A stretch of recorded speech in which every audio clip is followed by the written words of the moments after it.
Carnage and Mayhem, what's next?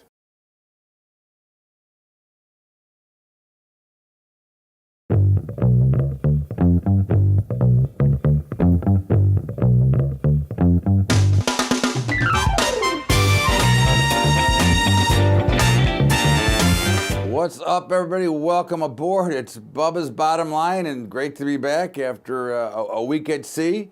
And of course, while I was gone, there was a lot of carnage and a lot of mayhem happening in the markets. And after opening on their highs last Monday, they basically had a key reversal, a weekly key reversal, and basically closed almost on their lows. Friday did end up a little bit kind of mixed markets. S&P and Dow split. But overall, it was a pretty ugly week. And of course, as we've been continuing to comment on each and every week, the key here is going to be the dollar and the VIX. The dollar is the one asset class that the Fed is still trying to control, to keep suppressed, to keep the imaginary interest rates lower, although they're trying to rise, as we see. Although the 10-year came off a little bit, is 10 years trading at about 288, and the 30 is trading at about 315. But again, they're not going to be able to stop the rising rates. They're not going to be able to keep their foot on the dollar. This is an attempt by the Fed and the central banks around the world to keep a lot of pressure on the U.S. dollar, and it's not going to work. It never has worked. The Fed has never worked. The Fed is an organization that is purely there for the wealthy, that does not really help the overall system. If they were doing just their job, we might have a shot, but of course, they're doing more than just their job. They're printing a lot of money that is a waste of time and a waste of money. It's really phenomenal that we can continue to be trapped and consumed by the Federal Reserve, and why they're even a part of this is ridiculous. Why they have not ever been audited, why they are still even in operation as a private corporation that really does not benefit anybody. I think that this is a system that is broken down. And this is a system that will not ever go away. We see consistently that they make the wrong decision always at the wrong time. Their whole policies are ridiculous, clueless, and really should not be a part. And again, if we could have an audit of the Fed, if we could have a look into them and see what they're exactly doing, and separate them from the government, because even though they are a private corporation, they are really almost the fourth branch of the government. It's not a good system, it's not a good situation, and it does not clean up the mess that is being made within this economy. You cannot continue to create debt and figure that we're going to get through all of this if you allow the debt structure to be what it is, because again, it's only going to create a massive failure, which is, I think, what we're in the start of right now. Now, again, just to be clear, we are not predicting the end of the world. We are not predicting that markets are going to go down forever, but we are looking for a pretty stiff, healthy correction, which we do believe is underway. The market action last week proved and did exactly what we thought it should do, which was rally back up into a resistance level, which it did, and then it fell down and fell apart. So each day last week, we made a lower high and a lower low, bringing the markets lower. Now again, would there be a bounce possibly this week? Sure, there's going to be rallies. All right, one thing, let's be clear about the markets. They're going to go up, they're going to go down, but what you're looking for is the general trend and the speed of which we're going to move. And when we get a little higher speed, that usually indicates that the markets are going to head lower. So we're going to see, I think, more movement to the downside. Now, you've had a lot of information out there, a lot of news out there. But really, what does the news mean? It really means nothing, because the news usually is already priced in to the markets. So as I like to say, is forget about the news, you follow the money. The money will tell you what the news is going to be overall. This is not something that is new. This is not something that just started today. This has been in the history of free markets, even though our markets aren't so free anymore. But in the history of markets, the history of exchanges, is the free markets decide and value and put what the correct price of asset classes should be. So we're not going to see a disaster. We're going to see many will consider to be a disaster because they are not going to be prepared for it. They are not going to put themselves into the right position for it. But overall, everything that's going to happen in the next 6 months to a year can be set up for and can be prepped for if you're willing to take care of the preparation. And one of the mainstays for everybody you should be able to hedge your portfolio, not try to guess out which way we're going to go or when to move assets, but why not be able to be in a position that just has solid asset classes that you like, that you want to own, that you can hedge and protect. It makes no sense to try to roll and try to guess, well, we're going to move out of these higher risk asset classes and we're going to move into lower risk asset classes. If you knew how to do that, you wouldn't have to worry about business at all. And again, that's really the bigger problem.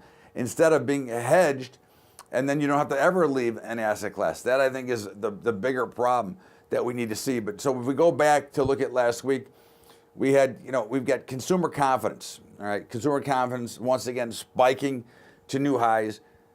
I warn you, okay, about these numbers. First of all, by the time you and me see these numbers, we're about the 1 or 2 millionth person in line that's actually seen them. But if you go back and just take a look at the highs of consumer confidence, look at where they came in. They came in 1987. Oh, let's see, we had the collapse. They came in the 90s.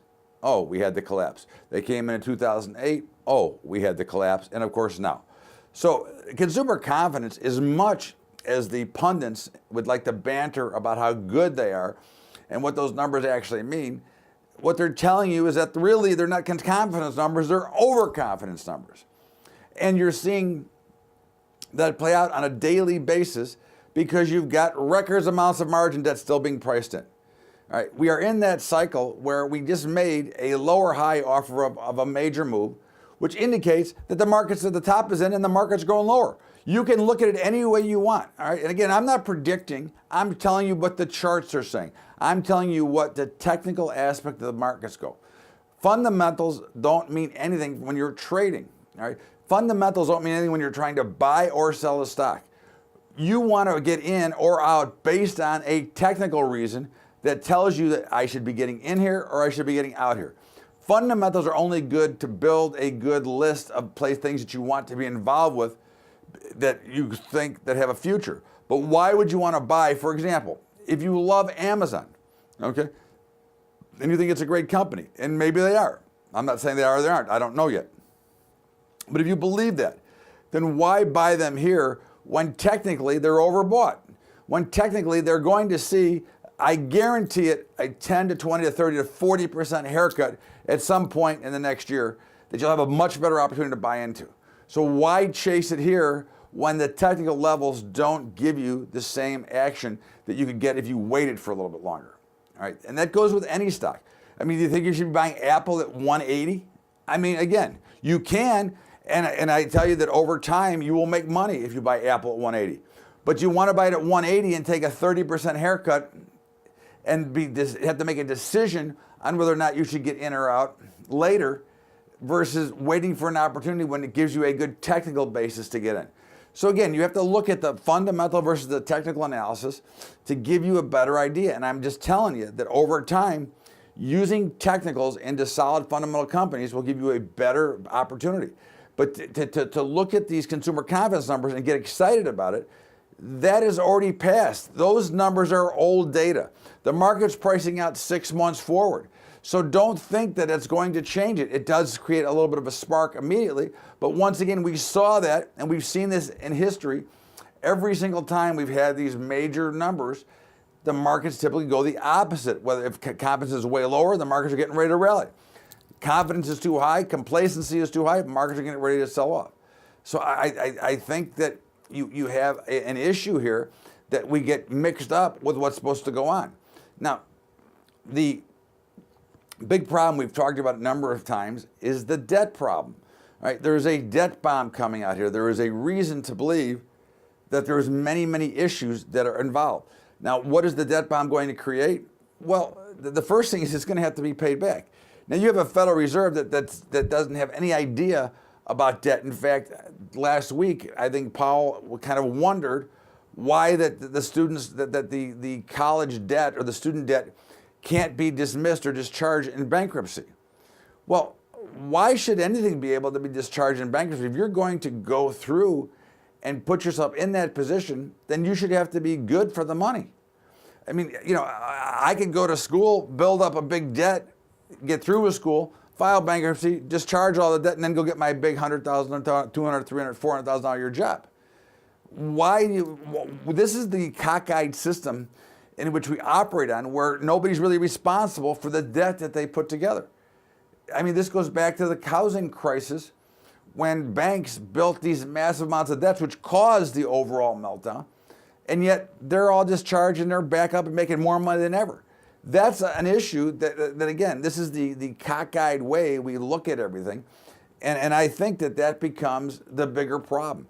When you refuse to recognize the debt issue, when you refuse to recognize true responsibility, where did it become that we are no longer responsible for our own actions? I don't understand. When you live in your own household, you're responsible. You've got to pay your bills. There's nobody out there going to bail you out if you make bad decisions. So why do we reward bad decision making with forgiveness and moving on? Now, again, I understand that if something goes wrong and we have certain bankruptcy laws and things like that, but student debt should not be discharged, because you're making the decision to go to school to borrow that money. So why should that be a dischargeable debt? I agree that credit card debt should not be dischargeable. Again, we've made it far too easy for people to build up too much debt and then just go out of business. Well, what happens to the poor vendors that don't get paid their money from bankruptcies? If you've ever been in business, you've had people go bankrupt on you and end up leaving you with nothing. So that becomes a much bigger problem. Again, you've got so many issues here that don't make sense, that we continue to move away from, that I think that at the end of the day, it becomes a much bigger problem. And that's where we need to start to hone in and take care of our business to make sure that we're making business better for the country, for everybody, for individuals, and giving everybody a better chance to participate in what should be a free market, not a fixed market that is run basically by the Federal Reserve. In the meantime, this is Bubba's Bottom Line. Todd Bubba Horwitz. We're going to step out here for a break, and we will be right back with more Bubba's Bottom Line after the break. What's up, everybody? Listen, of course, I talk about high school investing each and every week here. And of course, we are running a program for high school investing to our high school kids. We're in about 300 and some high schools throughout the country, and we'd like to get into 30,000. But of course, it takes capital. And of course, I have supported this program for 7 years. I'm looking for help if anybody wants to go ahead and chip in because of the content that I provide. And of course, you can go to Patreon, patreon.com/Bubba Trading. And of course, you can make a donation there. And for those of you who do, we'll get 1 free week of my futures advisory. You can check it out and see what you think of what we're doing. But you can also do a good deed for the youth of America. Hopefully, we can get through some of these problems we discuss each and every week by educating our youth into understanding the financial system better than it is right now. Also, just for those who may be interested, we've got our new hedging classes starting on Tuesday, March the 6th. There's a link for sign up at bubbatrading.com if you'd like to participate. Obviously, there's a cost. You can check it out. In the meantime, go to bubbatrading.com if you want to learn how to hedge your portfolio and not have to sell out when the markets melt down again, and actually benefit from those positions and actually compound your portfolio. And of course, don't forget to get to Bubba Show every day at 4 to 5 Eastern at libertytalk.fm. And now let's get back to the show.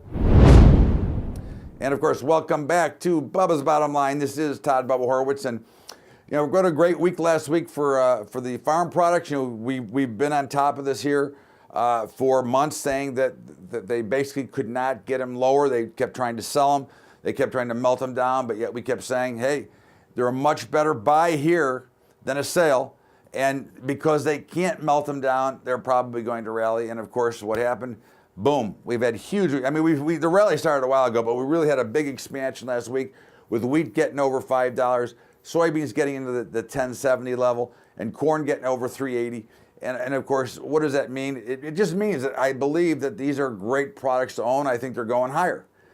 Again, I know some of the reasons what they went higher last week was more of the rumor mill, the weather.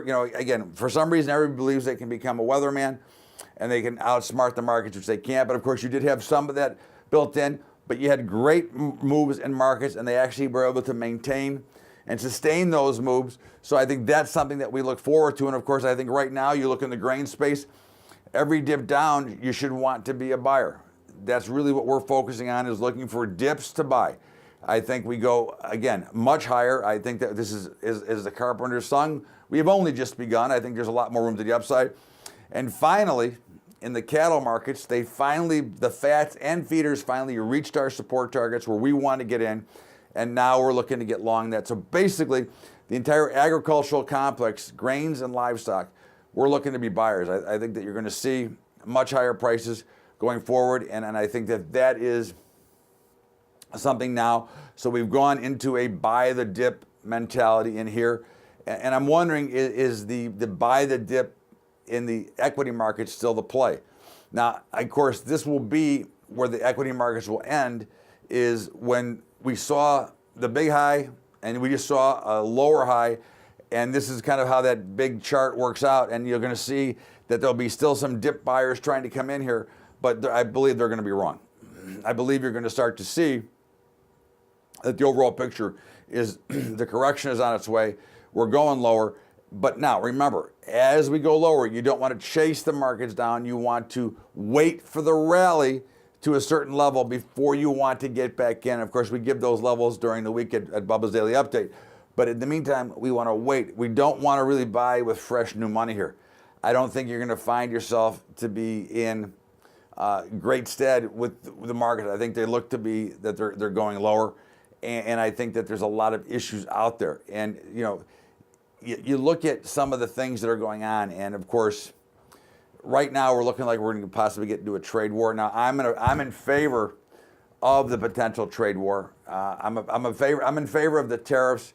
I'm in favor of changing a lot of things. I don't like the way that things are done right now. I'd like to see some of these things happen.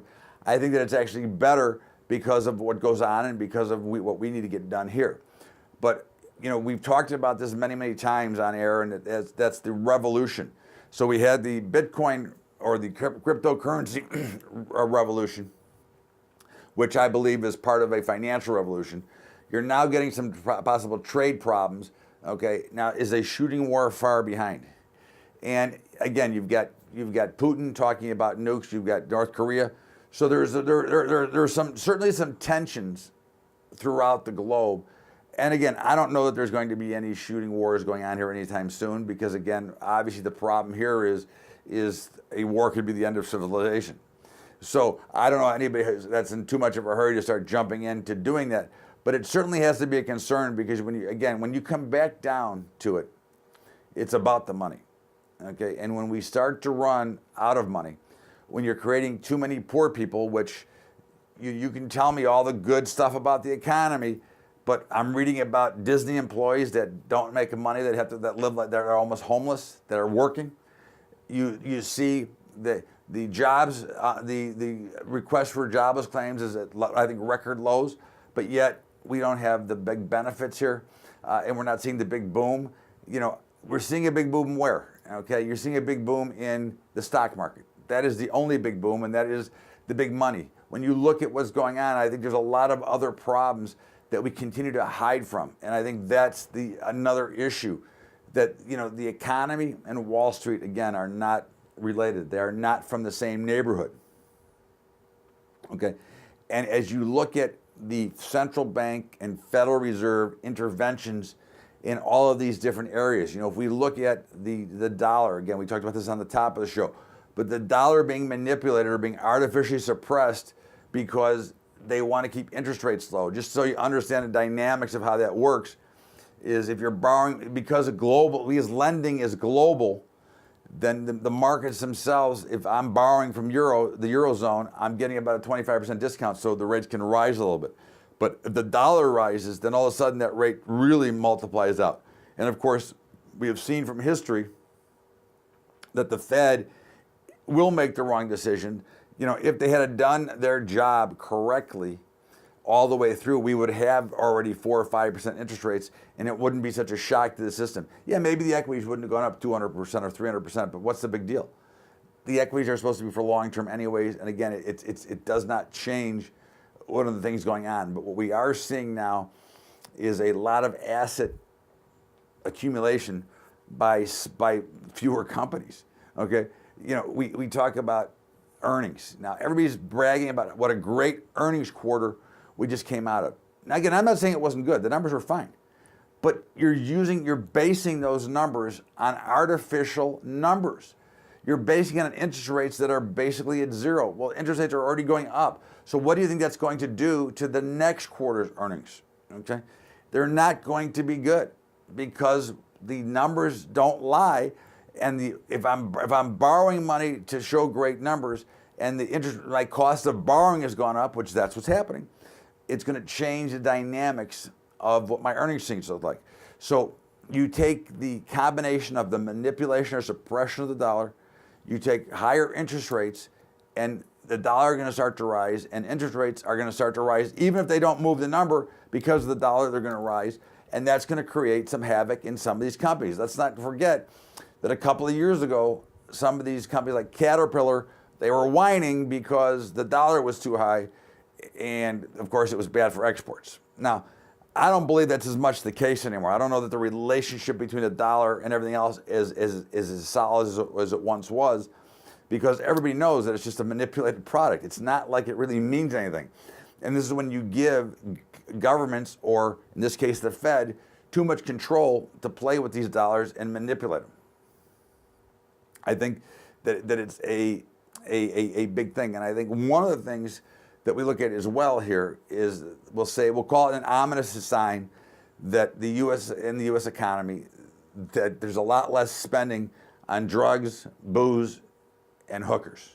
Okay, now again, what you're saying is those outside entertainment things are bringing down. They're telling you that the money is not as free flowing as you would think it would be.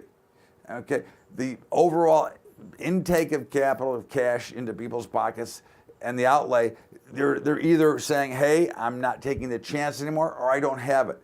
All right, but when you start to lose those entertainment values, all right, of you know, things that we spend money on, those outside items that aren't, you know, food and rent, all of a sudden you're saying, hey, there's some issues here that don't make sense. So we're seeing a lot of things out there that don't make sense throughout the overall economy, but yet the pundits and the brokers and the advisors, let's buy them, they're going to the moon, never again going down.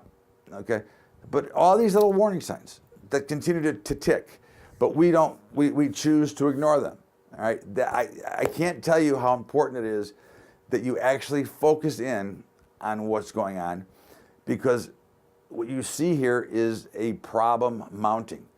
When you continue to ignore the debt bomb, when you continue to ignore the ridiculous rise in consumer confidence, the lack of housing sales, okay, you know, new home sales, existing home sales way down.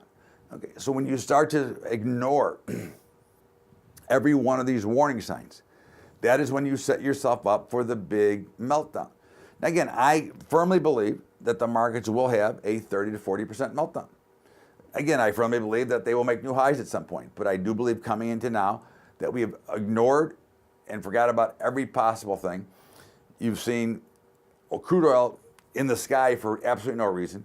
You've seen gold getting hammered for absolutely no reason.